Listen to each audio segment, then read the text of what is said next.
Welcome back, my free-to-play fellas! It is I, Demi Gawd, and I'm making a Hero Cantare tier list.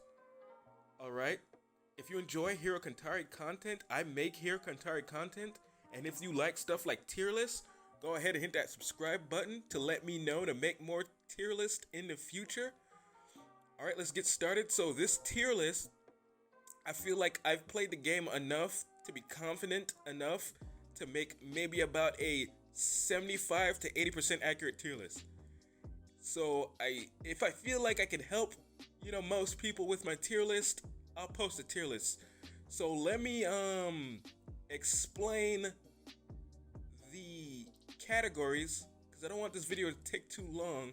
I won't go into much detail with each character, but I'll try to explain like a little tidbit of why I put them where I put them. So one above all just means a character that's just like, it needs no help to do what it does. It does what it does well, and it does what it does right. It doesn't need any help, and it's near broken character. That everybody would want on their team if they could have. And then the second best category would be a god. A god is a character that's just, a staple to any meta. You need them in most metas, but, they can't do everything, on their own. They need a little bit of help. And then there's Demi Gawd, which again is another staple to metas, or a character that would go well with a certain meta, but still needs a bit of help, like maybe even more like gear dependent than the other two higher categories. And then the final category here is mere mortal. Essentially doesn't really do anything well, doesn't really bring anything to the table, but with the right build, with the right love, could be good, no problem, right? And then we got this last self-explanatory category here where it just says fodder. Devs just didn't try. Pretty self-explanatory. And then any unit that goes here, just don't even try. Don't even try to use. Just go ahead and turn their shards into yellow shards so you can build up actually good units. Or I don't know, maybe there'll be a buff in the future for those heroes. Start this off with Heavenly Warrior. Heavenly Warrior, I put as a demigod. Doesn't really go with any meta, and needs a little bit help in doing what he does. But he can have high damage output, so he's not, useless. Next up, we got Jade Emperor. Jade Emperor is a mere mortal. Next up, we got Witch of the West Mirror You. Witch of the West Mirror You is a god. With Witch Mirror You, you can start basically a damage over time team with her. So she's a god in that aspect, but she'll need help. She can't just do it on her own. Next up, we got Sunji Lee. Sunji Lee is a mere mortal, not really good at anything, can taunt. Has mechanics based on taunting, but is a tank, so she's kind of like an off tank, really. I mean, she can't really tank. She tanks on a percentage, and I hate that. Tanks that tank off percentages. It just doesn't, end up working out consistently enough to be viable. Next up, we got Max Level Warrior.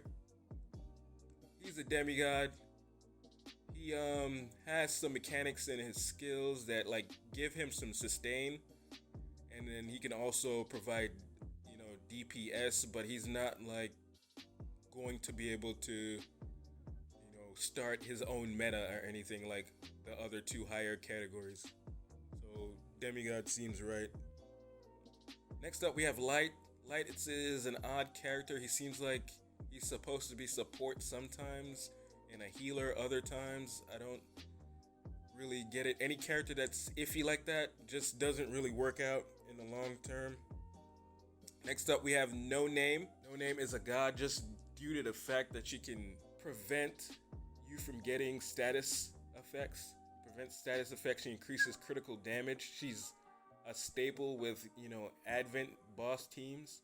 or most Advent boss teams, and she is a great addition to any team. Next up, we got Daisy. Daisy could just go right here. Very self-explanatory, but Daisy not very good. Next up, we got Odetta. Odetta, yeah, just go right here next to Daisy. You know, they'll keep each other company. Next up, we have Hilda. Hilda is a demigod. Can't really start her own, team or meta, but she's a good addition to a team that already has like a damage over time meta because she extends those dots and provides a lot of benefit to dot teams. So if you have a dot team and you have a Hilda in your roster and you're not sure if you should use her, she'll be a good addition to a dot team for sure. Worth a build if you have a dot team. Next up, we have Phantom Thief. Phantom Thief doesn't really do anything. She has a mechanic on her third chain that makes her evade the next attack after using it. Her one chain heals if there's a weakness effect. Based on the additional damage, it heals off the additional damage. So she's kind of interesting in a cute way, but nothing really. Next up, we have Master Poo Upu. And you can tell, self-explanatory by the name where she should go. Next up, we have Black March Bam. Black March Bam is a god. He's essentially a boss killer. So that's what he's good at. He does additional damage to bosses. He was what we were re-rolling for when we first started the game, but as time goes by, it's there's other characters that shine more than Black March Bam. But he's still a god, and he's still a good addition to any team just for additional damage, especially in the Advent bosses. Next up, we have Endorsi. Endorsi can go right here. Definitely a good benefit to just use her shards to make other, heroes better. Just max out other heroes' skill tree there. Very useful in that aspect. Next up, we have Waryun. She's a demigod. Nothing really crazy with her skills. She blocks buffs, which is useful. So, just from blocking buffs aspect, I'd put her as a demigod because that's useful. That can help you. Next up, we have Masheni. Masheni's a god. In PvP, her S3 can just shut down the entire, opposing squad. And that same S3 can help stun Advent bosses. She's a staple for burn teams. Very good character. Just a little bit squishy is all. That's about it. Next up, we have Urek. Urek is one above all. Urek is probably one of the best characters in the game, in my opinion. For a tank, which he is a tank, he does a lot of damage. He does a lot of damage of his S3. His S3 can silence or shut off, which is insane. Yeah, his S2 can shut off passives. His S3, if it kills the target, can fully restore his health, like unconditionally. He's just a very good character, and if you just gear him right, he'll do insane damage because he does a lot of AoE damage on his S2, and he'll just heal right back up off his S3. Very good unit. Next up, we have Valkyrie. I'm just gonna put her here for her passive. Her passive is very useful. So if you have a Valkyrie, you're probably using her because of her passive.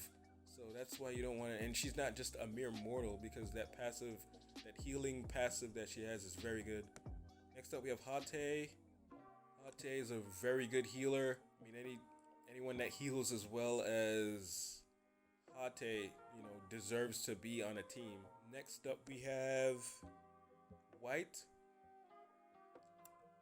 So white to me is fodder, and it's kind of cool that they give it like give him to you for free. So that should key you into what his value is to the developers. That should key you in. You get him for free like several times.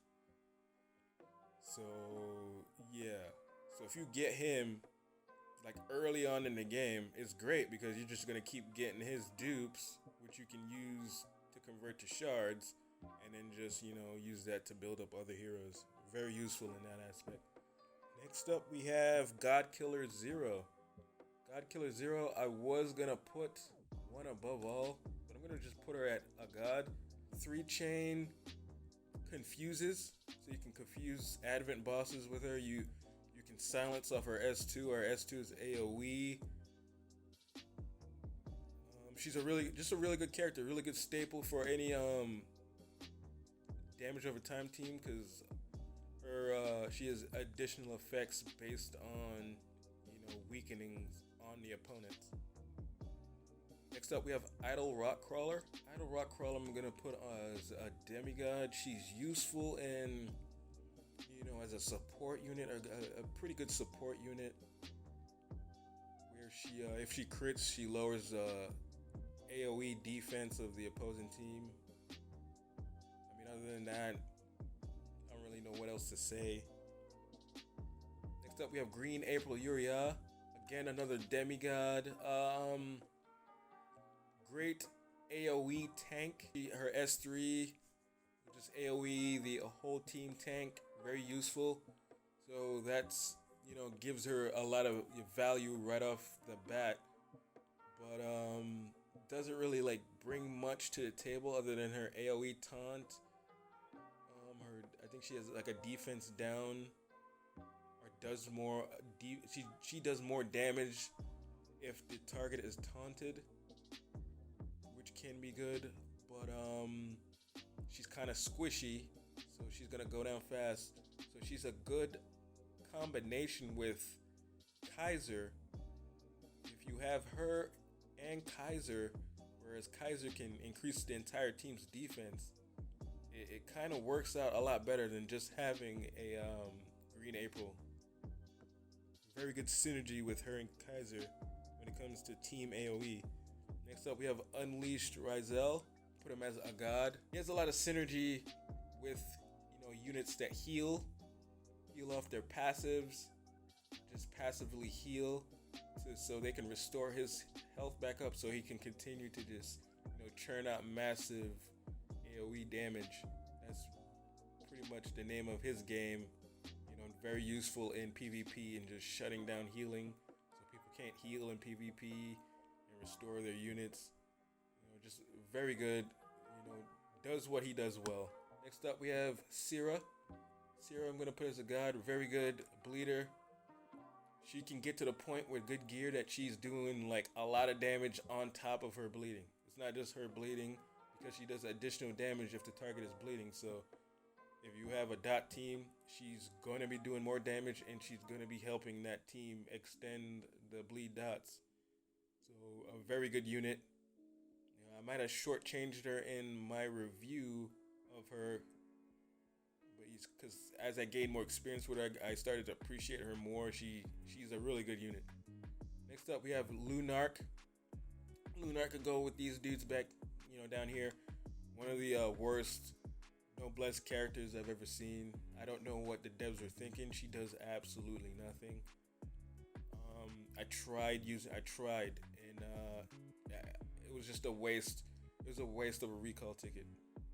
Very, very bad unit. Probably the worst unit in the game. I might just be biased in that aspect, just from how disappointed I was. Next up, we have Rascaria.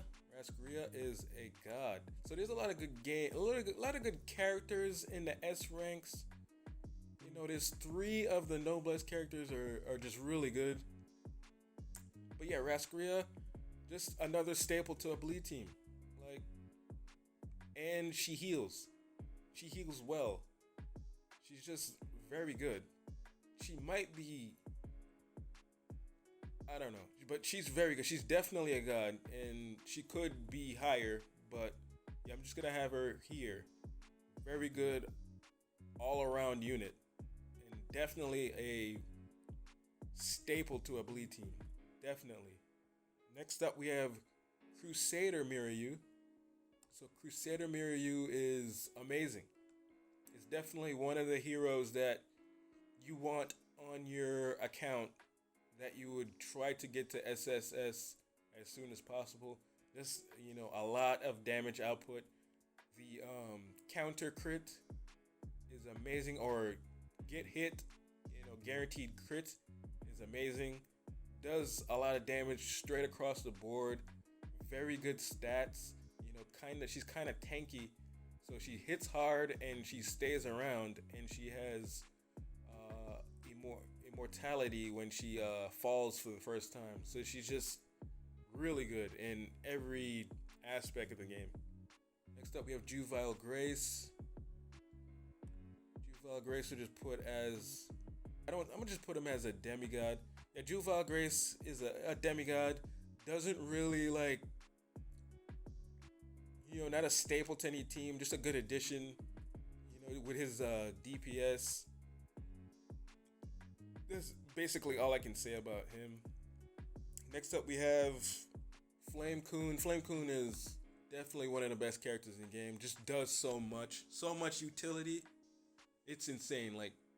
He might be, he's a must-have if you don't already have him. If you don't already have him and you see a banner for him up, just try to get him off that banner. He's a must-have. I think he's, who everyone first starts out with when they're doing their reroll. They did him or Black Marchman, but definitely I think Flame Coon would have been a better pick. Just one of the best characters, if not the best character in the game, just off of sheer utility alone.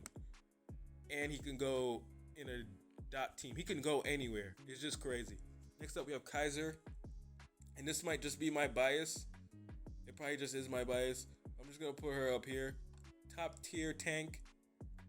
One of the best tank units I've ever seen in a gacha game. She increases her defense when she gets hit. So the more she gets hit, the tankier she gets. She doesn't start out that tanky to begin with, but at the end of it, 10 stacks of defense up, and she'll be very tanky. She has a shield. She has a auto tank when her health gets lower.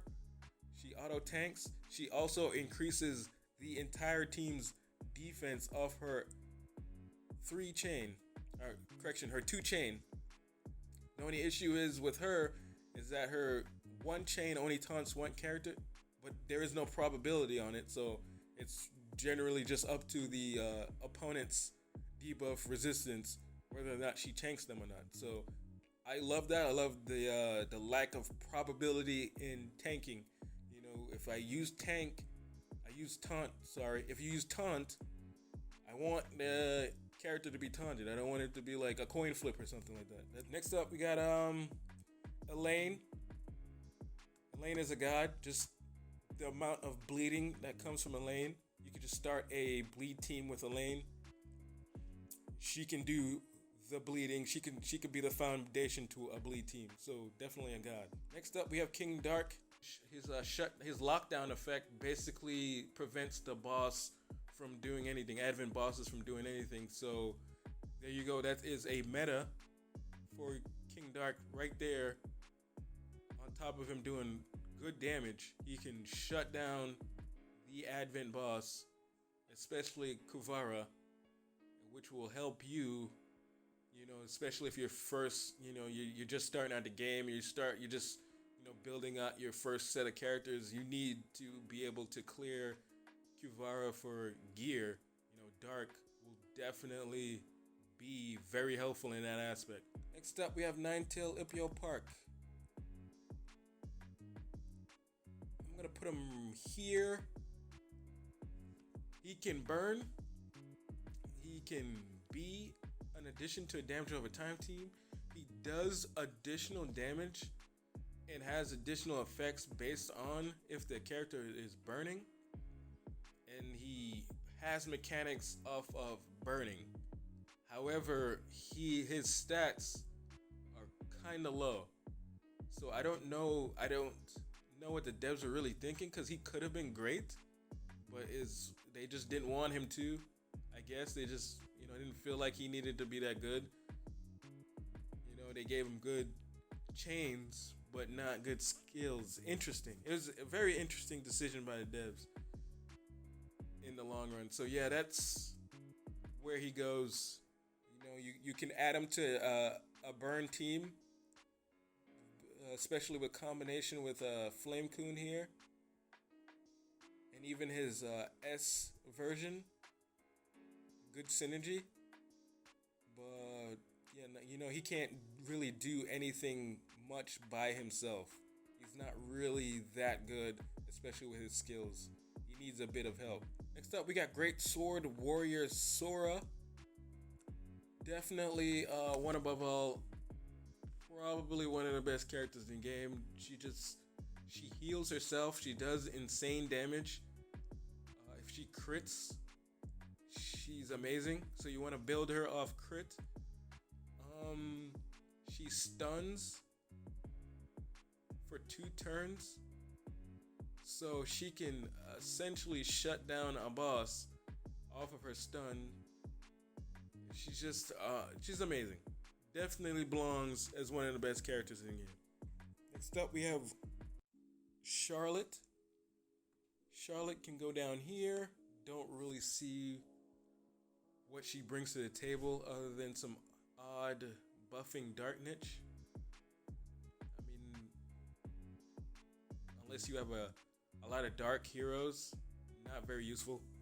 Next up, we have Chloris. Again, healers are automatically put here. Healer can't really do anything by themselves, but they're a good addition to any team. Very good healer. Probably neck and neck with her and Hate is the best healer in the game. Next up, we have Clan Leader Sira. So I made a mistake here. This is actually Sira, and this is Clan Leader Sira. I'm going to put Clan Leader Sira as a mere mortal. Clan Leader Sira doesn't do anything but DPS, right? And very gear dependent. So I'm thinking if she had, a lot of gear, or really good gear, that she could do a lot more damage or be more, beneficial to the team. But right off the bat, she's just DPS. Doesn't really do much other than that. And her odd 500% attack off a 30% chance when she uses her S3 doesn't really amount to anything. It sounds like it'd be awesome, but it never happens. With 30% chance, it's very low and very unreliable. Okay, last but not least, we have 2 heroes that aren't released yet, but I'm just going to go ahead and put them in here. We have Queen No Name. Queen No Name is one of the heroes that people are saving up for. They're saving up to try to get when she drops because she essentially is she's essentially an enhancer. She enhances the entire team's damage output. She enhances her damage output and the entire team's damage output. She's a very good character. But maybe not as good as PK Uma. PK Uma is probably who everyone is looking out for. And if everyone is trying to get PK Uma, you should already know that she's going to be one of the best characters in the game when she's released globally.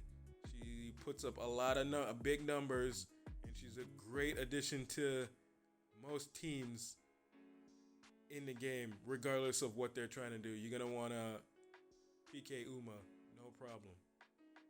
All right, so this is my tier list. If you like the tier list, leave a like. Subscribe if you're new. Leave a comment below. Tell me what you think about it. If this hurt your feelings, leave a comment below. If I missed something, if I just said something that's completely ridiculous, definitely leave a comment below. Trying to make this, a good community, a community where we can use feedback. Not get butt hurt. And yeah, until next time, it's been your host Gigi God signing off. Goodbye.